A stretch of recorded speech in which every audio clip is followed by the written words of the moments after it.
commencer par Exode 24, verset 13. On va lire plusieurs versets, un peu à droite et à gauche.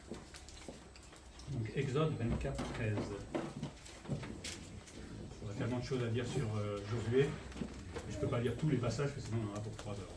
Donc, le premier passage, Exode 24, 13. Il est dit, Moïse se leva avec Josué qui le servait, et Moïse monta sur la montagne de Dieu. On va aller juste un petit peu avant, Exode 17, et versets 8 à 16. Exode 17, 8 à 16.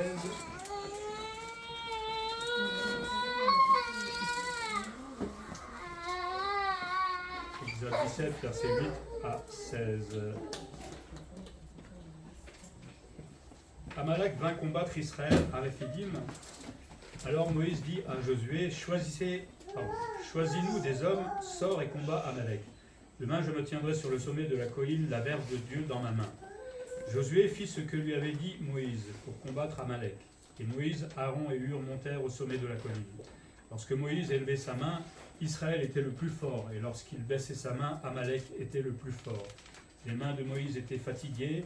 Étant fatigués, ils prirent une pierre qu'ils placèrent sous lui, et il s'assit dessus. Aaron et Hur soutenaient ses mains, l'un d'un côté, l'autre de l'autre, et ses mains restèrent fermes jusqu'au coucher du soleil. Et Josué vainquit Amalek et son peuple au tranchant de l'épée. L'Éternel dit à Moïse, écris cela dans le livre pour que le souvenir s'en conserve, et déclare à Josué que j'effacerai la mémoire d'Amalek de dessus les cieux. Moïse bâtit un autel et lui donna pour nom l'Éternel ma bannière, et dit, parce que la main a été levée sur le trône de l'Éternel, il y aura guerre de l'Éternel contre Amalek de génération en génération. Puis moi aller un peu plus loin dans Josué, chapitre 1.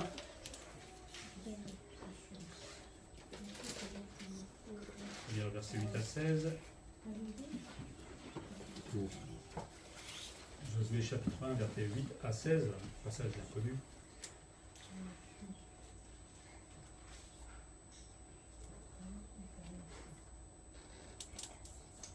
Verset 8, que ce livre de la loi ne s'éloigne point de ta bouche, médite-le jour et nuit pour agir fidèlement selon tout ce qui est écrit.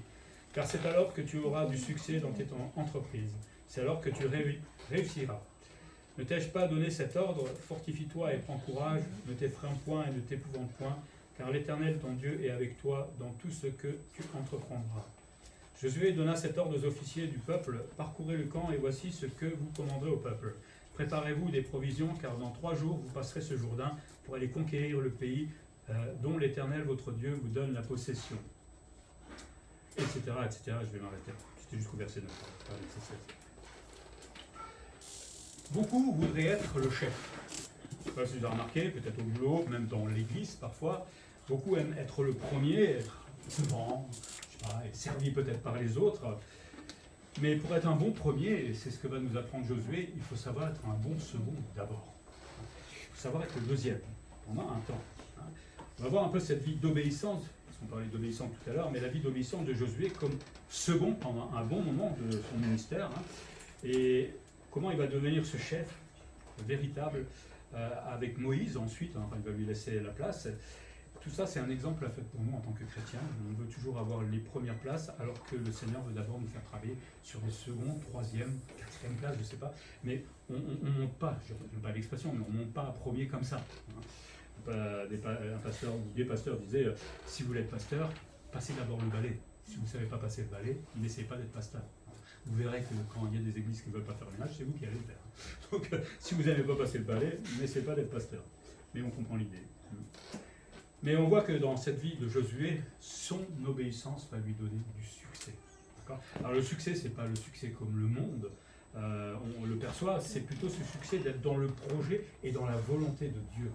Ça, c'est mon succès. Et la volonté de Dieu, ça peut être que je suis en prison comme Joseph pendant des années. Je suis dans le succès. Bon, il ne savait pas ce qui allait lui arriver après. Mais bon, je ne pense pas qu'il le voyait comme ça non plus. Mais quand je suis dans le projet et dans la volonté de Dieu, j'ai du succès avec le Seigneur. Ah oui, c'est pas comme certaines églises qui disent vous avez des millions d'euros, vous avez des voitures, etc. Ça, c'est pas écrit dans la Bible, nulle part, l'évangile de prospérité. Que le Seigneur nous aide à devenir, à l'exemple de Josué, peut-être, à apprendre à servir plus fidèlement et à devenir de plus en plus obéissant au Seigneur et à tout ce qu'on a vu tout à l'heure. Alors, on va voir un peu l'obéissance d'abord dans le service de ce Josué. Alors, il était jeune serviteur et second de Moïse. Hein. Josué, Yeshua, signifie l'Éternel et salut. Son premier nom était Osée, on voit ça dans Nombre 13, qui signifie aussi salut, sauve. Alors pour ceux qui aiment hein, les descendances, il était descendant d'Éphraïm et le fils de Nun, et il avait environ 40 ans quand il va espionner dans la terre promise. C'est jeune, 40 ans quand même. Pas si jeune que ça non plus, mais bon. Donc jeune serviteur et second de Moïse, il était toujours à le suivre partout. Nous avons perdu 2 signaux, c'est pas grave. Il y a tout qui s'éteint aujourd'hui. Par exemple, quand Moïse entrait dans la tente d'assignation, il le suivait. Et puis quand Moïse sortait de la tente d'assignation, dans le tabernacle, au départ ça s'appelait comme ça, lui, il va rester dans la présence de Dieu. Hein, il attendait tout simplement les ordres de Moïse. Hein. Quand par exemple Moïse va monter sur le Sinaï, Moïse va se lever et Josué va le suivre et le servir. Il était toujours à côté de lui pour le servir. Il ne disait pas écoute Moïse, ce matin je suis crevé, hein, j'ai une semaine assez harassante, donc je ne vais pas te suivre. Monter le Sinaï, c'est pas rien non plus. Hein. Je ne sais pas si vous avez déjà monté des montagnes. Non, il était toujours là, fidèle, à suivre un peu l'ombre de Moïse. C'était un excellent collaborateur, parce qu'il ne râlait pas. Ça c'est bon quand il y a des gens qui ne râlent pas, non? Vous êtes des ouvriers qui râlent tout le temps après votre patron? Quand je les entends toute la journée, ça râle et ça râle. En fait, vous vous fatiguez plus à râler parfois que de ne pas râler. Ça épuise de râler. Parce qu'il faut trouver des arguments, il faut se rebeller, etc. Josué, il n'était pas rebelle, il restait toujours fidèle à Moïse. J'aimerais bien avoir un surnom comme ça. Il faudrait déjà que moi je râle pas. Parce que moi aussi je suis un râleur parfois. Mais bon. Obéissant aussi comme chef de l'armée, on a vu tout à l'heure ce combat contre Amalek, hein, où Josué va obéir aux ordres de Moïse. Josué devait combattre dans la plaine, pendant que Moïse lui était en hauteur, et avec la verge à la main, et qui avait les mains en l'air. Hein. C'est une drôle de stratégie quand même pour combattre, parce que moi j'aurais dit plutôt on va essayer de trouver une stratégie pour envoyer l'armée là, à droite et à gauche. Et qu'est-ce qu'il fait Josué? Il dit mais Moïse ça va pas, qu'est-ce qu'il dit? Ok, tu me demandes de faire, je vais combattre. Toi, tu fais ton travail, c'est un beau travail d'équipe aussi ici, hein, où chacun a sa part de travail, mais il ne s'est pas posé la question sur la stratégie. Il a dit, ok, je t'obéis et je fais le travail, et finalement ils ont été victorieux. Hein. Des fois, le Seigneur nous emmène dans des endroits, des expériences, on se demande, mais qu'est-ce que je fais là? Hein, ça vous est jamais arrivé? Pourquoi moi encore? Ben, rappelons-nous de Josué, il ne râlait pas, il ne se rebellait pas, il suivait simplement la stratégie divine. Ce Josué fera ce que Moïse lui a dit, il obéit simplement à son supérieur, il le voyait que comme cela. Et la victoire de Josué dépendait aussi de Moïse. J'ai dit travail d'équipe, hein, tant que les mains étaient levées, lui était victorieux sur le terrain. Si des bras tombaient, c'est ce qu'il va se faire aider aussi Moïse. Donc tous ces gens travaillaient ensemble, même si tout était curieux dans la stratégie, mais ils ont été victorieux parce qu'ils ont obéi tout simplement au Seigneur. Dieu veut un travail en commun. Il n'y a pas un pasteur et puis les autres qui font rien. Le travail de tout le monde dans l'Église, normalement. L'un combat, peut-être, sur le terrain en évangélisant, pendant que l'autre prie. Hein. Moi, j'aime bien prier avant d'aller évangéliser ou d'aller distribuer des traités, parce que j'ai besoin d'être protégé par le Seigneur, évidemment. Hein. Un jour, j'ai un chien qui a failli me sauter dessus. Un gros chien. Hein. Heureusement que le Seigneur l'a arrêté, parce que la maîtresse, elle est juste sortie. Il faut prier quand on va combattre. N'oublions pas cela. Si Moïse et Josué l'ont fait, qui sommes-nous pour ne pas le faire? L'un combat, l'autre prie, et bien souvent les chrétiens se disputent plutôt. C'est bien dommage. On est dans un combat spirituel, et si on n'est pas d'accord, réglons vite les problèmes, il n'y a pas besoin de se disputer. Mais prions les uns pour les autres et combattons ensemble. Puis on va le voir obéissant lors de l'entrée de la terre promise. Hein, 12 espions, dont lui et Caleb, vont être envoyés pour aller un peu espionner cette terre promise. Superbe terre, et Josué va revenir avec Caleb, vont faire leur topo, et puis ben non, il y en a 10 qui vont dire non, moi j'ai pas envie d'aller là-bas. Vous avez vu les géants, vous avez vu les gens qui sont là-bas, non, moi j'y vais pas, ils sont là. Hein. C'est un peu comme au boulot, hein, vous entendez un peu les râles derrière quand il faut travailler, n'est-ce pas? Le peuple a peur, après ce qu'on leur a dit, et en fait dans cette peur, ils traduisent une non-confiance en Dieu, tout simplement. C'est quand même Dieu qui leur a demandé d'aller voir en avant, qui leur a promis cette terre à Abraham autrefois, et là le peuple dit non. Alors, pourquoi ils n'ont pas confiance quand on voit qu'ils ont juste traversé la mer Rouge? Vous avez déjà essayé de faire ça dans une piscine, vous? Ouvre-toi. Ça ne marche pas. Ça ne marche pas. Ils ont vu les miracles en Égypte aussi.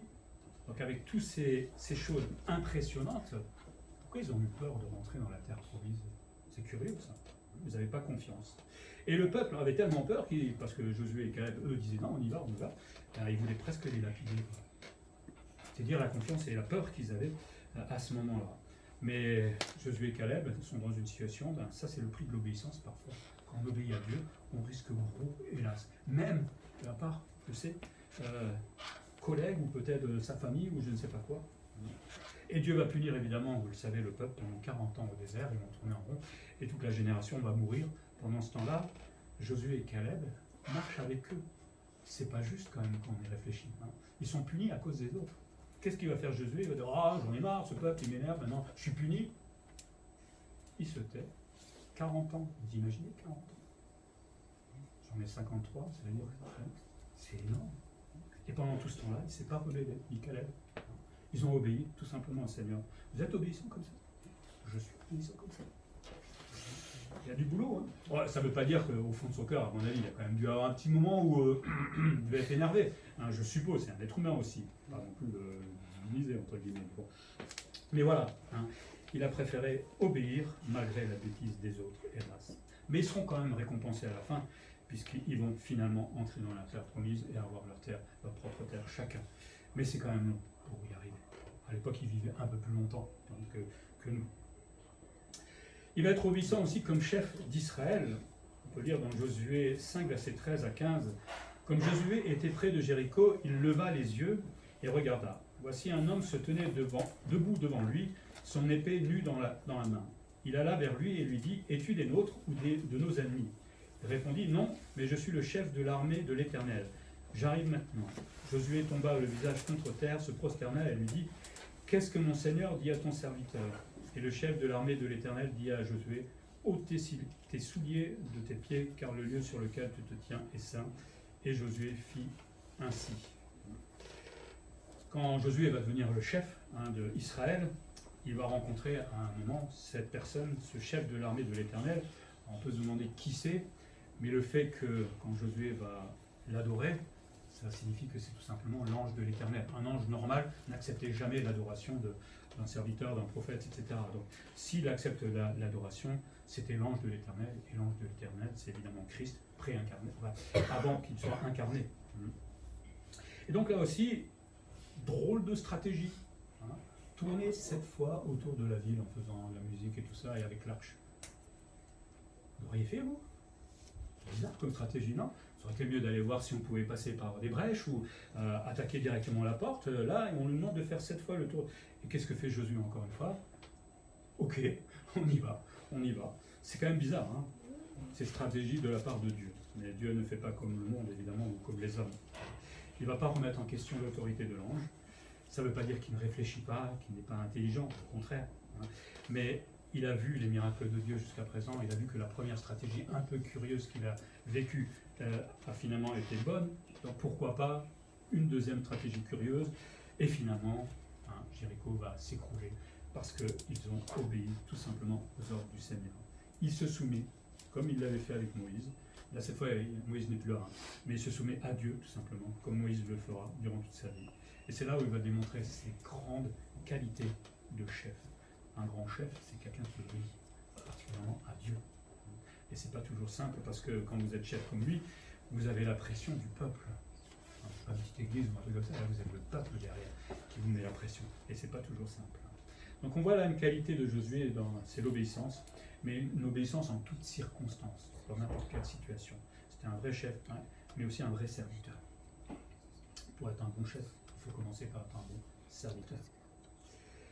Son obéissance aussi par rapport au choix de Dieu.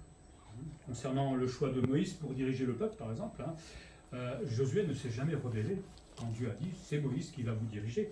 Il n'a jamais rien dit. Il va accepter la décision de Dieu. Il y en a d'autres qui vont râler, par exemple Aaron et Marie qui vont remettre en question mais pourquoi c'est lui, c'est Moïse qui est le chef de ce peuple, pourquoi c'est pas moi, pourquoi c'est pas ci, etc. Et vu ses exploits et sa place de second, il aurait pu dire, mais ça peut être moi aussi le chef, hein, puisqu'il était toujours avec Moïse, il connaissait tout ce que faisait Moïse, donc il aurait pu revendiquer la première place plusieurs fois aussi. Jamais il l'a fait. Alors, soit il ne la voulait peut-être pas, ça je ne sais pas, je ne suis pas dans son cœur, mais bon, le cœur de l'homme généralement veut toujours la première place. Mais il ne cherchait absolument pas la première place. Exemple dans Nombre 11, 26 à 29, il y eut deux hommes, l'un appelé Eldad et l'autre Médad, qui étaient restés dans le camp et sur lesquels l'esprit reposa, car ils étaient parmi les inscrits, quoiqu'ils ne fussent point allés à la tente. Et ils prophétisèrent dans le camp. Un jeune garçon courut l'annoncer à Moïse et dit, Eldad et Médad prophétisent dans le camp. Et Josué, fils de Nun, serviteur de Moïse depuis sa jeunesse, prit la parole et dit, Moïse, mon Seigneur, empêche-les. Moïse lui répondit, es-tu jaloux pour moi? Puisse tout le peuple de l'Éternel être composé de prophètes, et veuille l'Éternel mettre son esprit sur eux. Il était là en train de dire, mais regardez, il y a des gens qui essaient de faire de la concurrence avec toi. Et donc, il était un peu jaloux pour Moïse. C'est marrant, hein, dire qu'il voulait peut-être pas la première place, hein, la preuve peut-être. Et donc, il voit Eldad et Médad qui prophétisaient, qui faisaient tout simplement ce que faisait généralement Moïse. Est-ce qu'il voulait prendre sa place? En tout cas, il va vite prévenir Moïse. Attention, il y a danger peut-être, mais Moïse, il s'en fiche. Il voudrait que tout le monde fasse la même chose, hein, que tout le monde prophétise, qu'ils obéissent au Seigneur. Donc, c'est là où on voit que chez Josué, il était vraiment serviteur, fidèle de Moïse et ne cherchait absolument pas la première place. Il avait même peur que Moïse perde sa première place. C'est formidable d'avoir quelqu'un comme ça. On ne peut pas dire qu'il ne réfléchissait pas. Concernant le choix ensuite de Josué comme successeur de Moïse, Josué va accepter la volonté de l'Éternel que c'est lui qui prenne le relais de Moïse. Alors quand vous avez eu le peuple pendant ces années à faire n'importe quoi, idolâtrer, à vouloir entrer dans la terre promise, à se rebeller tout le temps, à pleurnicher, vous avez envie d'être le chef de ce peuple? Honnêtement, moi je suis parti, en retraite. Allez, finito. Ah non, il va accepter, il va encore obéir au Seigneur. Il aurait pu refuser le poste, parce que la charge qu'il avait, elle était lourde. Mais il va l'accepter, il va encore une fois se soumettre à Dieu, malgré toutes les difficultés qu'il pouvait imaginer et qu'il a déjà vues avec ce peuple tellement rebelle. Est-ce que nous acceptons de suivre Jésus-Christ de cette manière-là, dans notre vie quotidienne, de lui obéir? Personne n'est parfait, hein, moi le premier, je me le dis à moi-même. Hein. De lui obéir dans le service, dans tout ce qu'il nous demande, et même quand c'est parfois difficile, est-ce qu'on est comme Josué, à toujours se soumettre au Seigneur? Je pense qu'il a dû quand même s'énerver de temps en temps, hein. C'est un être humain, on ne le trouve pas dans la Bible, mais il a aussi, vous allez voir ses petites failles, hein, tout à l'heure. Mais est-ce qu'on est prêt à fléchir le genou devant Dieu comme cela? Il y a du travail, hein, à faire dans notre terrain. Les critères de choix de Dieu pour Josué, c'était d'abord humainement, c'était un bon chef, hein, il était reconnu comme cela pour l'armée d'Israël, et il était reconnu comme bon chef parmi tout le peuple, on le considérait. Mais aussi, là c'est le critère de Dieu, il est dit dans Nombre 27, c'est que sur Josué, c'était un homme où résidait l'esprit de Dieu. Et donc forcément, quand on a l'esprit de Dieu, on obéit au Seigneur. Alors vous savez que le Saint-Esprit à l'époque, c'est quelque chose qu'on recevait mais qu'on pouvait aussi perdre. Aujourd'hui, on l'a tout le temps. Donc, on devrait pouvoir être obéissant tout le temps. Je me dis ça à moi-même, je vais m'arrêter là. Hein. Je ne suis pas toujours obéissant parfaitement non plus. On devrait être obéissant tout le temps. Donc, Josué va devenir le successeur de Moïse, qui sera présenté comme tel devant le souverain sacrificateur. Il y a toute une cérémonie. Et le peuple à Sittim, pour dire, c'est moi, l'Éternel, qui ai choisi Josué comme chef d'Israël.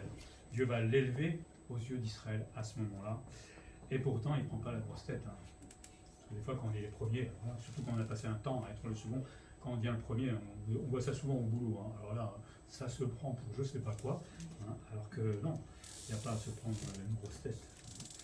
Le second devient premier, mais après un long apprentissage avec le Seigneur aux côtés de Moïse. Et franchement, il vaut mieux prendre ce temps d'apprendre les choses, de se trouver dans des situations compliquées. Comment Moïse il a fait? Parce que moi, ça me permettra, moi, plus tard, de gérer. Moi, j'ai regardé mes pères, entre guillemets, hein, comment eux faisaient, et j'ai appris énormément d'eux. Et j'apprends encore, éventuellement. Et si j'ai besoin de conseils, je vais aller chercher des conseils partout. Mais on apprend pendant tout ce temps-là ce que on devrait faire dans telle ou telle situation. On apprend la patience. Moïse, il était patient quand même avec le peuple. Je crois que 20 000 fois j'aurais donné ma démission et je serais parti. Il y a un prof d'hébreu qui, quand il nous faisait le cours sur le Pentateuque, qui s'arrêtait de temps en temps quand on étudiait Moïse et disait quel homme quand même, quel homme. Il est extraordinaire, il est plein de patience, il accepte tout de la part du peuple et il restait soumis à Dieu sans s'énerver jamais. Enfin, il s'est énervé une fois et ça lui a coûté cher, mais bon, au rocher.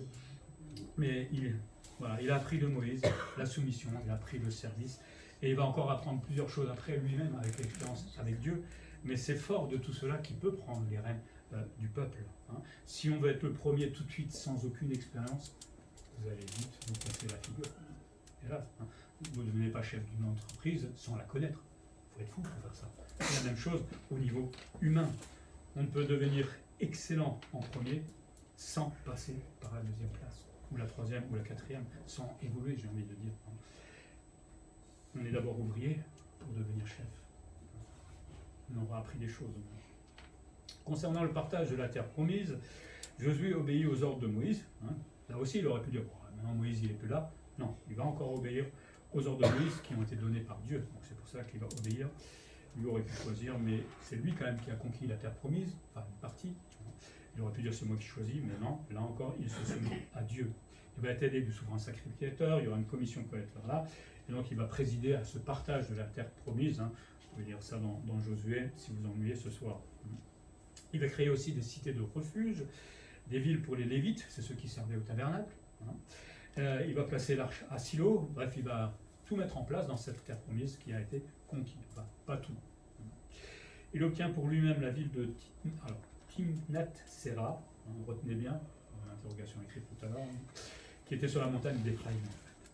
Bref, tout ça pour dire que obéir et se soumettre au choix de Dieu, c'est important, et surtout si on veut devenir chef. Je ne veux pas être chef, peut-être pasteur, ou peut-être avoir des responsabilités dans l'église, si je n'apprends pas des choses avant. Il faut de l'expérience, sinon vous allez faire n'importe quoi. Je suis content, moi, de travailler des fois avec un boulot séculier, parce que je sais ce que c'est être fatigué, être crevé à bout de la semaine. Il y a des pasteurs, des fois, qui n'ont jamais travaillé de leur vie et ne comprennent pas qu'on ne puisse pas être là à l'église tout le temps, etc. etc. Alors, j'aimerais qu'on soit plus présent à l'église, quand même. Je suis là quand même. Mais c'est bien d'avoir cette vision de ce que vivent les fidèles.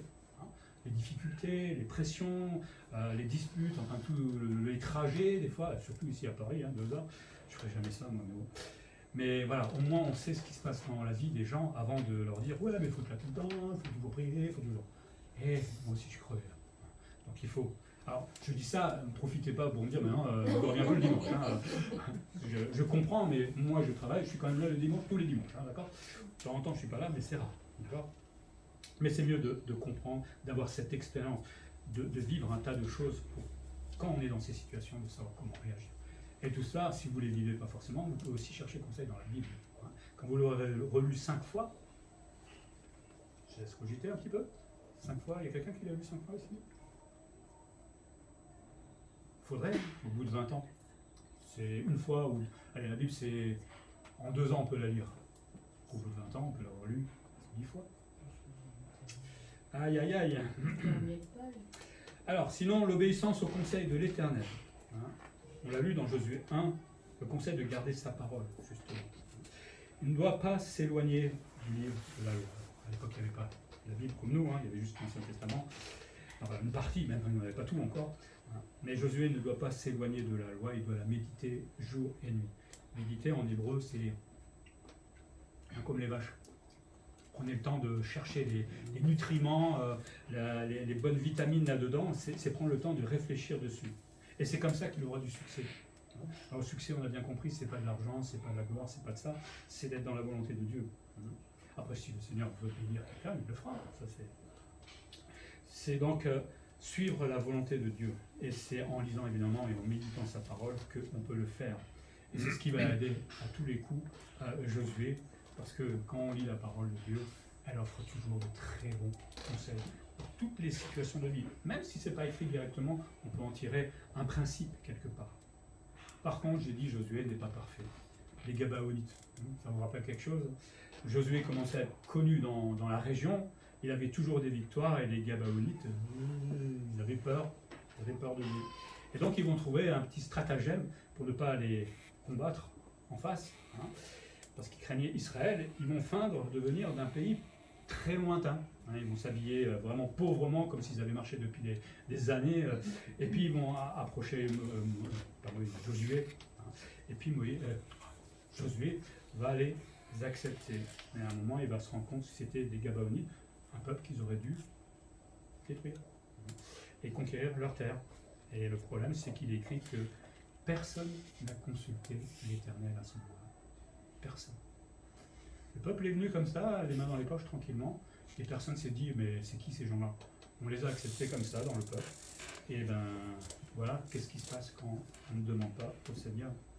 Ils vont faire un marché, Josué va faire un marché avec eux, ils vont leur être asservis tout le temps, mais ça va leur poser beaucoup de problèmes par la suite. C'est juste une désobéissance à un moment, mais qui pose beaucoup de problèmes par la suite. Ne croyons pas que demander au Seigneur, c'est quelque chose qui n'est pas important. On va le faire dans les grandes difficultés, souvent, mais on peut le faire pour un choix de travail, pour, je ne sais pas, si je dois déménager là, choisir une église, choisir mon don, enfin, pour tout ce qu'on peut faire dans la vie, prenons le temps de consulter. On peut le consulter dans la Bible, on peut le prier, attendons aussi sa réponse. Hein, des fois, on a déjà donné la réponse au Seigneur, avant qu'il nous la donne. Hein. On est fort pour ça, souvent. Mais il va s'en mordre les doigts, hein. Notre cher Josué, qui était obéissant, si fidèle jusqu'à présent, ben lui aussi a ses faiblesses, hélas. Hein. Ne pas consulter Dieu peut avoir de terribles conséquences. Prenons le temps de prier. Pas que pour moi, prier pour les autorités, comme c'est écrit dans la Bible, pour les prisonniers, pour ceux qui sont en mission, pour mes frères et sœurs qui sont malades, pour tous ces sujets, le Seigneur nous appelle à prier, à le consulter, tout simplement, tous les jours. Reçois aussi le conseil de croire dans les promesses de l'Éternel. Dans Josué 1,5, il est dit « Nul ne tiendra devant toi tant que tu vivras, je serai avec toi comme j'étais avec Moïse, je ne te délaisserai point, je ne t'abandonnerai point. » C'est bien, non? D'avoir des promesses comme ça, de la part de Dieu. Belle promesse. Et l'Éternel sera avec Josué jusqu'à la fin. Il doit avoir confiance dans l'assistance de l'Éternel. Alors il va être confronté à tellement de situations où justement cette confiance va être absolument importante, hein, mais il va avoir confiance, sauf une fois où il s'est fait avoir, tout simplement. Alors c'est pas un manque de confiance, c'est un manque de consulter l'Éternel, hein, mais il peut reposer sur l'Éternel. On a plein de promesses aussi pour nous. Voici, je suis avec vous jusqu'à la fin du monde. Vous le dites quand vous partez au travail. Vous dites, mon patron, le travail qui m'attend. C'est bien de penser à toutes ces promesses le matin avant de partir au travail. Ça renforce notre foi, ça nous encourage, surtout si on va traverser des situations un peu difficiles. L'Éternel est avec moi. Le Seigneur est avec moi. J'ai juste à tendre la main si ça ne va pas. Formidable, non? Des fois, on essaie de se débrouiller tout seul. Mais non, j'ai juste à tendre la main, à prier, à demander au Seigneur de m'aider. Et quelles que soient les circonstances. C'est génial, moi, je trouve. On a la chance quand on y réfléchit un petit peu. Ça aurait été difficile d'accomplir évidemment sa mission sans s'appuyer sur ces promesses de Dieu, sans s'appuyer sur Dieu. Et c'est pareil pour notre vie chrétienne. Vous pensez pouvoir continuer votre vie chrétienne sans Jésus-Christ, sans l'aide de Jésus-Christ? Pas une seconde. Mais je vais écrouler au bout d'une seconde. Hein. Si je disais, maintenant Seigneur, on va tenter le coup, hein, sans toi pendant une semaine, qu'est-ce qui va se passer? Quand je prends ma voiture déjà, que je demande chaque fois au Seigneur de me protéger, hein, voilà, parce que je sais qu'on peut avoir un accident, le Seigneur le fait, merci Seigneur, mais là je partirai sans cela. Alors je sais que Dieu veille sur nous même quand on ne lui demande pas, hein, heureusement, mais s'il veut me passer de Dieu, alors là, je crois que je suis fou tout simplement. Non, et en plus c'est dommage parce que le Seigneur veut cette relation avec nous au quotidien, et donc compter sur ses promesses, c'est ce qu'il veut. Et des promesses, il y en a tellement dans la vie. On est des enfants gâtés. Et on pleurniche toujours comme des enfants qui n'avont rien. Comme si on n'avait rien, hélas. Ah là là, il faut qu'on mûrisse spirituellement. Il faut qu'on grandisse spirituellement. Et qu'on s'appuie sur les promesses de Dieu, comme l'a fait et le fera Josué. En plus, oui, Josué, lui, a vu la sortie d'Égypte. Et il a vu un tas de choses, de miracles en tout cas. Hein, quand il a traversé le Jourdain aussi. Ça s'est ouvert encore une fois. C'était pas comme la mer, peut-être pas aussi spectaculaire, mais J'ai déjà essayé de traverser un ruisseau en lui disant coupe-toi en deux et arrête-toi d'un côté et de l'autre. J'attends toujours, ça ne marche toujours pas, mais bon. Mais il est fort d'expériences vraiment extraordinaires. Alors, à la prochaine situation, si Dieu m'a aidé la dernière fois, je ne vois pas pourquoi il ne le ferait pas. C'est nous, c'est pareil. Chaque fois qu'on va se retrouver dans une situation un peu délicate, stop. Avant de céder à la panique, comme on fait généralement, c'est naturel, de crier, de pleurer, etc., arrêtons-nous une minute et regardons en arrière simplement. Ça fait 20 fois que je suis dans une situation difficile et chaque fois le Seigneur m'a sorti de cette situation difficile. Pourquoi j'irais crier maintenant? Autrefois je criais, bon, le Seigneur m'a montré qu'il était là. Il a la compassion pour nous au début, parce que la confiance, ça met du temps à s'apprendre. Mais maintenant, allez, je suis mature. Allez, une petite larme vite fait quand même, parce que bon, je suis un être humain. Je réfléchis, hélas, mais on va s'arrêter de paniquer et on va laisser faire Dieu. C'est sauter dans le vide. Ça fait peur, c'est vrai, mais c'est ça la foi. C'est ça, faire confiance en Dieu. Et on perd moins de temps en pleurnichant, en se mettant dans des états qui sont vraiment terribles des fois. Toute l'énergie qu'on met là-dedans, on peut peut-être mettre l'énergie dans la confiance en Dieu. C'est la même chose. Seulement dans un sens, je serai complètement raplapla. Dans l'autre sens, ce sera un petit peu raplapla. Mais allez, on avance tout simplement avec le Seigneur. C'est pas la même chose. Puis il reçoit le conseil de se souvenir des expériences faites avec Dieu. Dans Deutéronome 3, 21, 22. En ce temps-là, je donnais des ordres à Josué et je dis: tes yeux ont vu tout ce que l'Éternel, votre Dieu, a fait à ces deux rois. Ainsi fera l'Éternel à tous les royaumes contre lesquels tu vas marcher. Ne les craignez point, car l'Éternel, votre Dieu, combattra lui-même pour vous. Encore là, l'idée est de regarder en arrière. Tes yeux ont vu. Ta confiance, c'est pas de la foi pure, on va dire, c'est que tu as touché, tu as vu ce que Dieu peut faire pour toi. Donc souviens-toi. C'est là la preuve de la puissance de Dieu qui est en train de t'accompagner et qui va te soutenir. Et c'est valable pour nous. Alors, c'est vrai qu'on n'a pas vu les eaux s'ouvrir devant nous, mais on croit par la foi que c'est arrivé. Mais on a vu des choses peut-être miraculeuses dans notre vie aussi. Peut-être pas des grands miracles, mais moi j'ai vu des choses quand même extraordinaires dans ma vie. Et parfois, entre guillemets, miraculeuses, que je ne pensais pas que Dieu pouvait faire, et il l'a fait. Donc c'est fort de ces expériences-là qu'on peut avancer et se souvenir que notre Dieu, c'est pas un mini-Dieu qui, c'est pas comme à l'époque quand il faisait un morceau de bois et il se mettait à genoux devant, aide-moi, un morceau de bois, aide-moi. Notre Dieu est tout puissant, c'est l'Éternel, des armées. Il peut absolument tout, il sait absolument tout. Il sait même avant que je dise, enfin bref, est-ce qu'on peut avoir confiance en Dieu? Un petit peu? Totalement, exactement.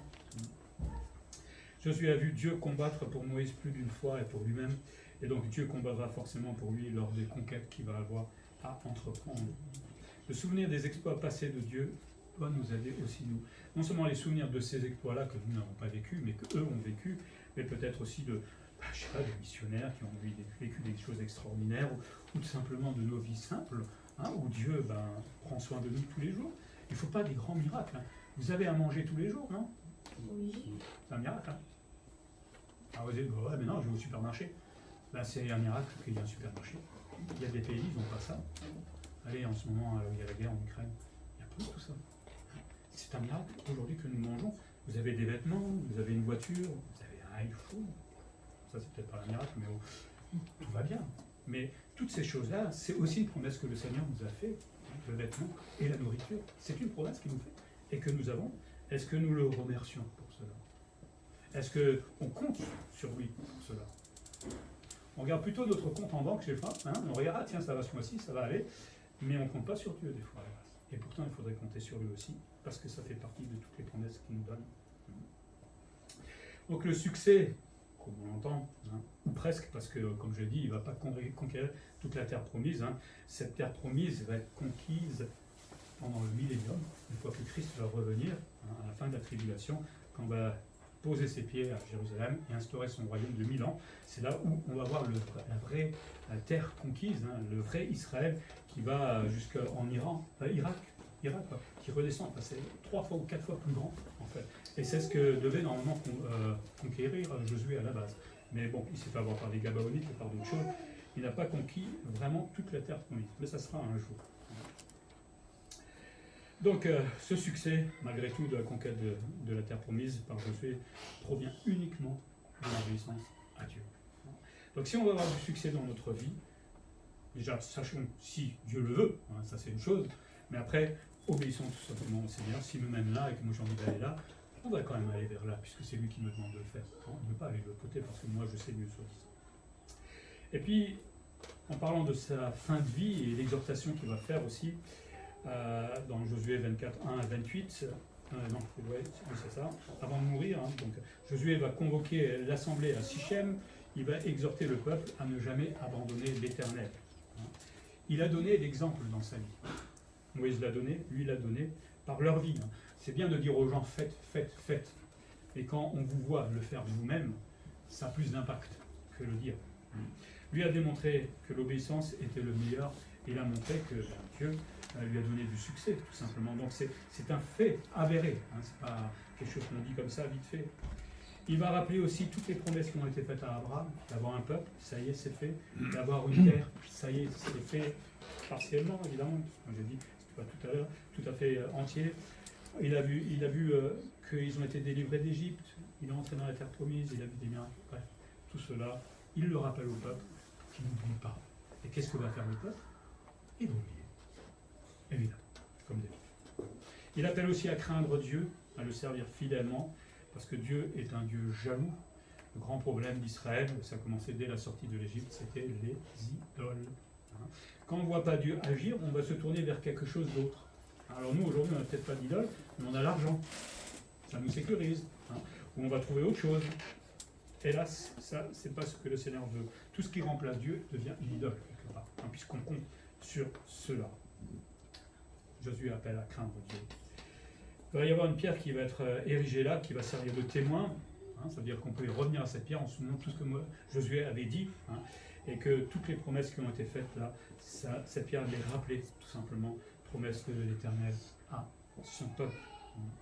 Alors si vous connaissez un peu après le livre de Josué, il y a le livre des juges. Alors le livre des juges, j'appelle ça le livre yo-yo. Je sais pas, il y en a qui vont comprendre. Pourquoi? Parce que, ouais, on va servir Dieu. 15 minutes après, j'exagère 15 minutes, quelques années plus tard, et le peuple va être puni parce qu'un peuple va venir les attaquer.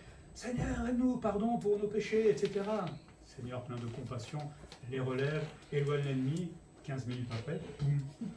En fait, ça va être comme ça jusqu'à la fin du livre des juges où ça va être une vraie catastrophe. En fait, Israël dans une débâcle complète. C'est ça le yo-yo. On monte en disant. Alors, notre vie ressemble un petit peu au livre des juges, peut-être pas à ce point-là, mais quelqu'un est toujours au top de sa forme en matière spirituelle et relations avec Dieu. On a des hauts, on a des bas. On est humain. C'est vrai que les hauts, c'est sympa. Les bas, c'est pas terrible. Parce qu'on pêche peut-être, ou parce qu'on est désespéré, ou parce qu'il y a des situations. Mais heureusement que le Seigneur est plein de compassion, parce qu'il les a pas punis, il les punissait, mais il les a pardonnés chaque fois, et il les relevait chaque fois aussi. Et en même temps, ne faisons pas de promesses si nous ne savons pas les tenir. Parce que là, des fois, quand on est galvanisé, là, parce que certainement avec Josué qui faisait un beau discours, etc., tout le monde avait envie de dire « Ouais, nous allons obéir au Seigneur, on le promet, etc. » Ne faisons pas de promesses qu'on ne peut pas tenir. On n'est pas en faire. Peut-être. Essayez d'obéir simplement au Seigneur, parce que quand on fait une promesse, Dieu nous entend. Dieu nous entend. Et il le prend sérieusement. Josué 29 parle de la fin de vie de Josué. Après ces choses, Josué, fils de Nun, serviteur de l'Éternel, mourut âgé de 110 ans. Jeune. On l'ensevelit dans le territoire qu'il avait eu en partage à Timnath, Sérach, dans la montagne d'Éphraïm, au nord de la montagne de Gaash. J'aurais pu vous l'afficher, mais bon, je n'avais pas le temps. Il mourut donc peu après son discours, âgé de 110 ans. Vous imaginez 110 ans à vous occuper encore du peuple, avec ce peuple difficile. Il n'y a pas de retraite pour les retraités. Eh oui, quand on veut servir le Seigneur vraiment, il ne s'agit pas d'être pasteur, ça peut être tout le monde. Quand on veut servir le Seigneur, on ne se dit pas qu'à 80 ans, j'étais là à l'église régulièrement, je priais, j'étais là aux réunions, ça y est, je prends la retraite. Au revoir. Ça n'existe pas, ça, dans l'église. On est serviteur du Seigneur, on est à son service jusqu'à la fin. Jusqu'à la fin. J'espère que j'aurai pas 110 ans quand même. Mais bon, à l'époque, il était un peu plus robuste. Et on va donc l'ensevelir dans le lieu qu'il avait choisi, dans sa propre ville. Donc Josué va exhorter le peuple à obéir, comme ce matin le Seigneur nous exhorte aussi à lui obéir, parce que lui-même a été un exemple dans ce domaine-là. Et donc on veut suivre son exemple, on veut faire comme Moïse l'avait fait autrefois. Pour terminer, on l'a dit, Josué est un exemple d'obéissance. Il n'est pas parfait. On est d'accord. Peut-être qu'on ne sait pas tout sur lui non plus, il n'est pas parfait. Mais il a essayé de faire son maximum en tout cas. D'accord ? Et ça a lui été bénéfique. Nous-mêmes, on l'a vu tout à l'heure pendant la méditation, nous sommes appelés à être obéissants dans notre milieu professionnel, dans l'église, à la maison, adultes, enfants. Nous sommes appelés à faire comme Josué. Et ça va avoir un impact à mon boulot ou ailleurs. Alors, c'est vrai que ceux qui obéissent au boulot, on ne les aime pas trop, faillots comme on dit souvent, mais on est là pour obéir au Seigneur, pas aux hommes. Hein. Mais ça a un impact forcément sur les autres. Il faut savoir obéir aux choses simples avant de vouloir obéir aux grandes choses. C'est dans les petites choses qu'on va apprendre à faire de grandes choses. Si vous voulez faire de grandes choses, commencez par passer le balai dans l'église. Et donc, c'est bizarre, ce qu'on nous dit. Ben oui, on a besoin. Vous aimez une église qui est sale, vous ? C'est pas accueillant, non ? Donc le balai, ça aide à nettoyer. Et donc c'est quand même plus accueillant, une église propre. Et si personne ne le fait, eh ben c'est bien dommage. Donc l'église sera sale. Imaginez au bout d'un an ce que ça va donner. Il faut savoir obéir aux choses simples. De toute façon, c'est comme notre croissance. On ne naît pas adulte. Il faut qu'on passe par une évolution, entre guillemets, de notre nature physique, et dans la tête, dans le cœur. Il y a l'adolescence, bon passage, ça, n'est-ce pas ? C'est pareil dans la vie chrétienne. On va avoir notre adolescence dans notre vie chrétienne aussi. On est bébé d'abord. On grandit avant de peut-être voir que le Seigneur va nous confier de grandes choses. Il faut savoir être un bon second avant de vouloir être le premier. Je m'occupe d'une église, mais actuellement, je suis second dans mon travail. Et c'est bien parce que ça me fait penser toujours à Josué.